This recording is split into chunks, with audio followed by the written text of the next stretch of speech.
दोस्तों नमस्ते, मैं आपका Yadav. Welcome back Yadav cars and real estates. दोस्तों आज मेरे पास सेल के लिए हैदराबाद में 2001 क्वालिस गाड़ी आईसो है। 2027 तक पेपर वैलिडिटी है। टायरा अच्छे है, इंजन कंडीशन ओके है। 1,30,000 बोल रहे दोस्तों, नेगोशिएबल है। हैदराबाद लोकेशन, जिसको भी इंटरेस्ट है उनको फ़ोन कर सकते हैं आप। ऊपर नंबर डाला मैं। ఫ్రెండ్స్ मेरे ఛానల్ సబ్స్క్రైబ్ करिए, లైక్ करिए, షేర్ करिए, కామెంట్ करिए।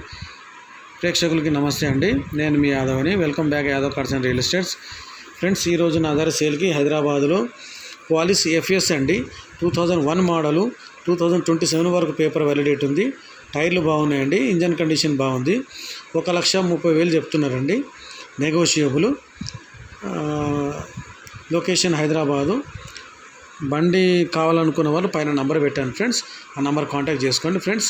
మా ఛానల్ని సబ్స్క్రైబ్ చేయండి, లైక్ చేయండి, షేర్ చేయండి, కామెంట్ చేయండి। Thank you friends.